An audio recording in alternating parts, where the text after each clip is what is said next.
તમારું એટલા વિડીયો જોઈને અમને એક દિવસ હતું જ કે એક દિવસ રમેશભાઈની મુલાકાત લેવી છે અને ગૌશાળા ખાસ જોવી છે. પણ અહીંયા આવ્યા પછી જે અમે ધાર્યું હતું એના કરતાં સરસ વધારે બધી વ્યવસ્થા જોઈ. પૈસા દેતા મોંઘું મળે છે, એના કરતાં જંતુનાશક દવાવાળું વધારે મળે છે, કેમિકલ વાળું છે એના વાળું. એટલે તમારે ખર્ચો પૈસા દ્યો છો પણ પેટમાં ઝેર નાખો છો. એટલે કુદરતી ચોખ્ખાઈ વાળું ને આપણે શુદ્ધ જે શાકભાજી જોતું હોય એ તો તમારે પોતાની વાડીમાં અથવા તો ઘરે વાવવું જ પડે. કે જો તમારે તંદુરસ્ત પરિવાર રાખવો હોય તો કાં ગાય રાખવી પડે, કાં ખેતી કરવી પડે, ગાય આધારિત ખેતી કરવી પડે, અને કાં એવા પરિવારને સાથે જોડવો પડે જે તમને વિશ્વાસપૂર્વક એકદમ 100% નેચરલ ગાય આધારિત ખેતીની વસ્તુ આપે.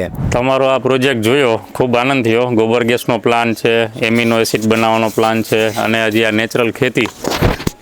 અમારા વાઈફનું અહીંયા એક વિઝન છે કે મારે 10 વીઘા ફાર્મ લેવું છે. આવા સરસ મિત્રો ભણેલ ગણેલ માણસો જો ગાય રાખતા હોય તો તમારે એક ગાય રાખવી જોઈએ. નાની દીકરીની દીકરી છે ને એ મેં બાલ્કનીમાં થોડુંક શાકભાજી વાવ્યું છે કુંડામાં. એટલે એ સવારમાં મેં એને કીધું કે આમાંથી ટમેટું થાય, આમાંથી મરચું થાય. એટલે એ રોજ નાનું મરચું નાનું ટમેટી રોજ જોવા જાય.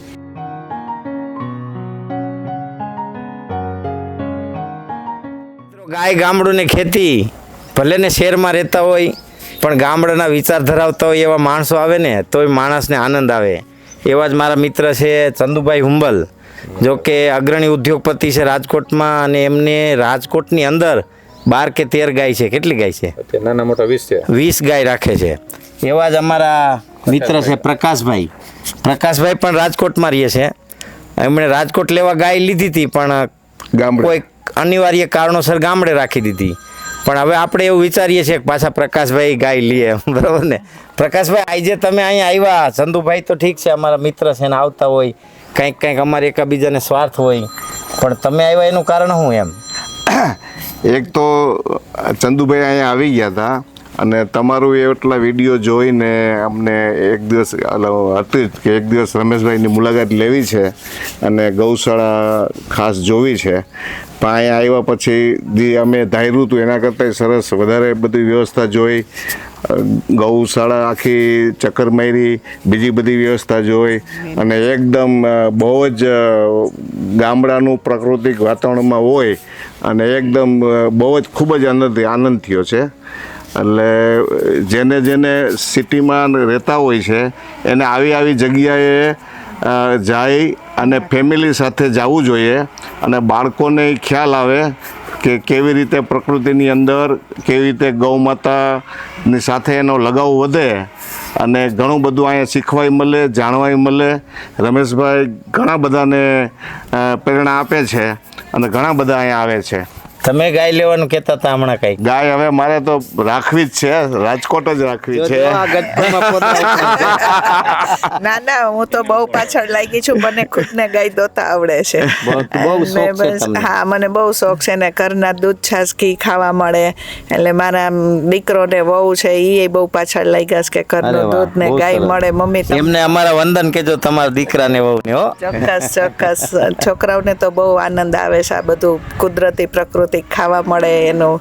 એટલે અમારે ત્યાં ખેતી છે, અમે એટલે અમારે ઘર પૂરતું થોડુંક શાકભાજી ને બધું કરીએ છીએ. બહુ સરસ. મિત્રો, ખરેખર હવે પછીનો સમય એવો કેવો છે, ખાવાનું કેવું મળે છે એ આપણે માતાજી પાસેથી જાણીએ. બજારમાં કેવું મળે છે? પૈસા દેતા મોંઘું મળે છે, એના કરતાં જંતુનાશક દવાવાળું વધારે મળે છે, કેમિકલ વાળું છે એના વાળું. એટલે તમારે ખર્ચો પૈસા દ્યો છો પણ પેટમાં ઝેર નાખો છો. એટલે કુદરતી ચોખ્ખાઈ વાળું ને આપણે શુદ્ધ જે શાકભાજી જોતું હોય એ તો તમારે પોતાની વાડીમાં અથવા તો ઘરે વાવવું જ પડે, અને કાં કોઈ ઓર્ગેનિક વાવતા હોય ત્યાંથી લેવું પડે. અત્યારે સિચ્યુએશન એવી થઈ ગઈ છે. અને કાં ફેમિલી ફાર્મર રાખવો પડે, જેને ત્યાં દર મહિને તમારે જવાનું, આટો મારવાનો, કેવું ભાઈ કામ કરે છે એ જોવાનું, પછી એનું ખરીદવાનું, બરોબર ને? હા, અને એને સપોર્ટ મળે ને. જે ફાર્મર છે ફેમિલી પોતાનું કામ કરે છે એને થોડોક સપોર્ટ મળે આર્થિક, અને આપણે એને જુસ્સો વધારીએ એટલે એને પોતાને કામ કરવાની મજા આવે. અને બહાર એને આપણે લેવા જાય તો હું લેવા જતી તો બીજા મારા 5 પાડોશીને હું લઈને જાઉં સાથે. બહુ સરસ. એટલે એનુંય ચાલે અને આપણું શરીર ખરાબ ના થાય, બેય લાભ મળે એવું છે. આપણા પૈસા યોગ્ય જગ્યાએ વપરાય. તમને મારી જે મનમાં નાની આવે. દીકરીની દીકરી છે ને, એ મેં બાલ્કનીમાં થોડુંક શાકભાજી વાવ્યું છે કુંડામાં. એટલે એ સવારમાં મેં એને કીધું કે આમાંથી ટમેટું થાય, આમાંથી મરચું થાય. એટલે એ રોજ નાનું મરચું નાનું ટમેટી રોજ જોવા જાય અને રોજ સવારમાં પાણી પોતે પાવા જાય છે. એ છે બહુ જ મોટી વાત છે. આપણા બાળકોને આપણે પરિવારમાં સંસ્કાર આપવા પડે. ટમેટું ક્યાં આવે, મરચું ક્યાં આવે, દૂધી ક્યાં આવે, કારેલું ક્યાં આવે. કારણ કે આની ક્યાંય નિશાળ તો છે નહીં, નિશાળમાં બતાવવામાં આવતું નથી. એટલે બધાને ઘણા અહીં આવીને પૂછતા હોય, ગાયનો ડૂટો પકડીને એમ કે દૂધ અહીંથી આવે એમ. એટલે હકીકતમાં એનો વાક નથી, પણ આ નિશાળું એ પથારી ફેરવી, સમજી ગયા. આપણે નાના છોકરાઓને બતાવવા પડે ને લઈ જવા પડે. મારે 4 વીઘા જમીન છે, 2 એકર, એમાં 1100 ઝાડ વાવેલા છે. બહુ સરસ. અને નાના છોકરા છોકરીઓને અમે ખાસ અમારા પરિવારને દર મહિને અમે લઈ જ જાય દર મહિને. પરિવારને નહીં, હવે તમારા આખા ગામને લઈ જવાનું, બધા આવો, એટલે અમારા દૂધ પૌવા group- ખવારવાના, નાસ્તો અમારા કરાવવાનો. ગ્રુપ આવે છે અને અમારા પાટણો તો ફાર્મ કારણ કે આ પણ એક બહુ મોટી સેવા છે એમ, બાળકોની માનસિકતામાં. કારણ કે આપણો પરિવાર છે ને, એ જ આપણું દવાખાનું હતું. કારણ કે વડીલો એવા હતા કે પેશાબમાં બળતરા થઈ હોય તો દાદીમાં એમ કહેતા દૂધ ને સોડા પાઈ દો, તરત સારું થઈ થઈ જાય. જાત. બરોબર. શરદી થઈ હોય તો એમ કે ડુંગળી મત ખવડાવી દો, કા સાઈસ ને ડુંગળી ખવડાવી દો. લૂ લાગી ગઈ હોય તો એમ કે સાઈસમાં ડુંગળી ધૂંબો મારીને ફોડીને નીચવીને પાઈ દો. આ બધી દવા હતી અને હાલે છે અત્યારે એવું જ રિઝલ્ટ છે.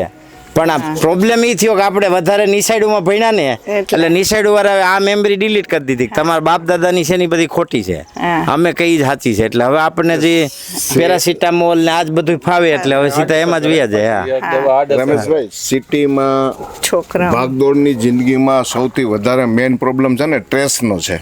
માણસ પાસે પૈસા ખૂબ થઈ ગયા છે, પણ એ આમ સ્ટ્રેસમાં જોઈએ કોઈને. તો એના માટે જે વાડી ને પ્રકૃતિની વચ્ચે રહ્યો ને, એની દવા જ ઈ છે કે તમે ખાલી એની અડધી કલાક ચક્કર મારો ને તોય તમે ફ્રેશ થઈ જાઓ. મારે મેટોડા ફેક્ટરી છે, બાજુમાં દેવગામ જ ફાર્મ છે. હું અઠવાડિયામાં 4 થી 5 વખત જાઉં, ભલે કલાક ચક્કર મારું, પણ તમારો બધો ઠાક ઉતરી જાય. પણ હવે તમારે એવું કરવાનું, ફાર્મમાંથી જ ફેક્ટરી હેન્ડલ થાય એવું. એવું જ છે. અમે જાય અવારનવાર રોકાવાઈ જાય યાર 10-15 દિવસ. એટલે બધા ઇન્ડસ્ટ્રી વાળાને ખાસ આની જરૂર છે. અમારા છોકરાઓના દીકરા દીકરીના ગ્રુપમાં નાના નાના ટાબરિયા બહુ છે. બધે અને જાતા કોઈ હોય. ક્યાંય ન લઈ જાય, બધા ત્યાં ફાર્મ હાઉસે લઈ જાય. એટલે છેલ્લે ને મજા જ સામેથી ન્યા જ કહે કે ગમે. નાની રેતીમાં રમવા જવું છે. એની માયુ આ બિલ્ડિંગમાં રહેતી હોય 2-2 કરોડના ફ્લેટમાં, એ કોઈ રેતીમાં રમવા નથી. અહીંયા હું બધાને રેતીમાં રમાડતો, એટલા આમ મસ્તી કરે તો આપણે જોઈને રાજીને આનંદ ધરતી આવે. માતાની એક એનર્જી છે. હા. અને એક તો આપણે છોકરા એક હોય, એને નો તડકે જવા દો, નો ટાઈટમાં જવા દો, નો વરસાદમાં જવા દો, તો પછી અરીસા ઓલા કા શોકેસમાં જ રાખવો પડે. એવા જ. એવી પરિસ્થિતિ નિર્માણ થઈ ગઈ છે. એટલે બધી બાજુથી આપણે ઘેરાઈ ગયા છીએ. ખરેખર ઈ પણ એક વિષય છે કે 2 સંતાન તો જો કે આપણા ગઈઠા તો એવું કહેતા 4-5 હોવા જોઈએ, પણ 2 તો ઓછામાં ઓછા હોવા જોઈએ. એટલે એના પ્રોબ્લેમમાં એને સહિયારો મળે, એના પ્રોબ્લેમને એકબીજા શેર કરીએ કે એની યુવાનીમાં, એના જીવનમાં એને એકલતા ન અનુભવાય. અત્યારે જે ભાવનાબેને વાત કરી ને એવી જ રીતે કે ટૂંકમાં બને શક્ય હોય ત્યાં સુધી તો પોતાને જો ખેતીની જગ્યા હોય તો ખરેખર ગાય રાખવી જોઈએ અને પ્રાકૃતિક ખેતી જ કરવી જોઈએ. રમેશભાઈ, બરાબર. જો એ ઓપ્શન નથી તો જે ભાવનાબેને વાત કરી એમ ખરેખર જે પ્રાકૃતિક ખેતી કરે છે ત્યાં મહિને એકવાર મુલાકાત લ્યો અને એ લોકોને પ્રોત્સાહન આપો. શક્ય હોય ત્યાં સુધી ત્યાંથી ખરીદી કરો. તો આખો પરિવારને તંદુરસ્ત રાખવો હોય તો મારા ખ્યાલ મુજબ અત્યારે ઉત્તમ કયો કે છેલ્લો કયો કે સારો રસ્તો જ આ છે એમ. બાકી તો આપણે રમેશભાઈ જેવા મારા જે મિત્રો છે ને બધે પ્રવાસ કરતા હોય, અમે ખુદે અમારા ફાર્મે પ્રાકૃતિક ખેતી કરી છે ને ગાયું રાખી છે અને પ્રાકૃતિક ખેતી શક્ય છે એમ. કદાચ કોઈ એવું કહેતા હોય કે ભાઈ પેસ્ટિસાઇડ દવા કે રાસાયણિક ખાતર વગર ખેતી શક્ય નથી, તો એ વાત મારા ખ્યાલ મુજબ ખોટી છે. બહુ સરસ. એવું આ તમારા શ્રીમતીજી, તમને કેવું લાગે કઈ પોદરા લેવરાવે છે કે નહીં કઈ? ના ના, એ તો પોદરા લેવાનો એમ તો આહિરની દીકરી છે એટલે કઈ વાંધો ન આવે. એમ તો ગાય દોતાય આવડે છે અને પોદરાનો વારો વેલો આવી ગયો તો હવે માણસો પાસે બધું થાય છે. પણ તમને ગમે ગાય એમ? ઘરના ગાયું હોય તો દૂધ ખાવા મળે, ઘી છોકરાઓને ચોખ્ખું મળે, છાશ સરસ મળે. અને અમારે તમારે જેમ નાનકડું વેલણું છે, બહુ મોટું તો નથી પણ અમારા પૂરતું સરસ અમારે થઈ જાય છે. નાના અમારા મોટા રસોડામાં જેટલી શક્ય વસ્તુ છે ને એ મોટા ભાગની અમે ખુદ જ ત્યાં ગાય આધારિત જ અને કરી છે. વાડીનું શાકભાજી હોય એટલે ત્યાંથી ને હા, એવું જ અમારે એક નવયુવાન કપલ છે. શું નામ તમારું? મયુરભાઈ અઘેરા. અરે વાહ. તમે શું કરો? ત્યાં મારે ફેક્ટરી છે, સબમર્સિબલના બુશ બનાવું છું. અરે વાહ. તમારો આ પ્રોજેક્ટ જોયો ખૂબ આનંદ થયો. ગોબર ગેસનો પ્લાન છે, એમિનો એસિડ બનાવવાનો પ્લાન છે, અને હજી આ નેચરલ ખેતી અમારા વાઈફનું અહીંયા એક વિઝન છે કે મારે 10 વીઘા ફાર્મ લેવું છે એમ. એને પણ આમ પ્રકૃતિ સાથે બહુ લગાવ છે. ક્યાંય વાડીએ જવાનો મોકો મળે ને એટલે અમારા ફેમિલી ફંક્શન હોય ને અમે કેન્સલ કરી નાખીએ, પણ કોઈને ફાર્મે જવાનું કોઈ કહે એટલે અમે ત્યાં હાજર થઈ જાય એમ. બહુ સરસ. આપો તમને એટલું બધું આવું ખેતીવાડી ને એવું બધું એવું કેમ ગમે એટલું બધું, એનું કારણ શું છે? છે નહીં એટલે વધારે એનો જાણવાનો, જોવાનો અને વાપરવાનો. હું તમે કોસ્ચ્યુમ ડિઝાઇનિંગ કરેલું છે. અરે વાહ, શું વાત છે. છતાંય તમને ગાય ને ગામડું હા, અતિશય મને સૌથી મોટો કોઈ શોખ હોય ને તો ફાર્મમાં રહેવાનું. અને ફાર્મમાં રહેવું પડે ને તો છાણ વાસી દઉં. ના કાંઈ વાંધો નથી, જરાય વાંધો નથી, જરાય એક પણ જાતનો વાંધો નથી. કોઈ રિસોર્ટમાં રહેવાનું કે તો હું પેલા પ્રાયોરિટી ફાર્મમાં આપું, પછી હું એમ કોઈ આવડે છે મેં રસોઈ કરેલી છે, ચૂલો સળગાવીને રસોઈ કરેલી છે, ચૂલે જ રસોઈ કરેલી છે. ખરેખર આપણા બધાના જે ગામડાના ગ્રામ્ય જીવનમાં ઉછરેલા, જેમનો મૂળ પરિવાર ગ્રામ્ય જીવનમાં જીવે છે, એમના બધાના ડીએનએમાં ગાય, ગામડું ને ખેતી વસેલા છે.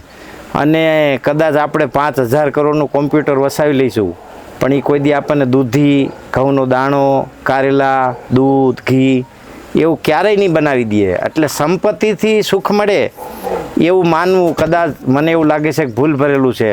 સમજણ, સંતોષ અને સત્કાર્ય, ગાય સાથે જોડાણ, ગાય ગામડુંની ખેતી એ વિશ્વનો એક એવો વિરાટ વ્યવસાય છે કે જેની અંદર તમારું પણ પોષણ થાય, ગાયનું પણ પોષણ થાય, ધરતી માતાનું પોષણ થાય, પ્રકૃતિનું પોષણ થાય, ને તમે જે પ્રોડક્ટ બનાવીને કોઈને વેચો પૈસા લઈને તો એનું પણ પોષણ થાય. એટલે ગાય ગામડું ને ખેતી એટલા માટે શ્રેષ્ઠ છે. એટલે આપણા ગઈઢિયા કહેતા કે ઉત્તમ ખેતી, મધ્યમ વેપાર અને કનિષ્ઠ નોકરી. એટલે હું તમને કોઈને એવું નથી કહેતો કે તમે કનિષ્ઠ કામ કરો છો એમ, પણ સત્ય આ છે. વિચારજો, છેલ્લે તો ગાય પાસે આવવું જ પડશે. જેટલા વહેલા ચેતી જશો એટલો વહેલો લાભ મળશે. કારણ કે ગાય સંતતિનું મૂળ છે એવું શાસ્ત્રો કહે છે. 4 વેદ, 10 દર્શન, 108 ઉપનિષદ, 9 નીતિ, 6 શાસ્ત્ર અને 118 પુરાણ, 118 ઉપનિષદ એવું કહે છે કે એમાં એક પણ જગ્યા એવી નથી કે એમાં ગાયનું વર્ણન ન હોય. એટલે એનો અર્થ એ થાય કે ગાય સર્વત્ર છે અને ગાયથી જ આખું બ્રહ્માંડ ચાલે છે એવું કહી શકાય. અથર્વવેદ એની પુષ્ટિ કરે છે કે ગાય એટલે અગ્નિ, ગાય એટલે પૃથ્વી અને ગાય એટલે પ્રકૃતિ.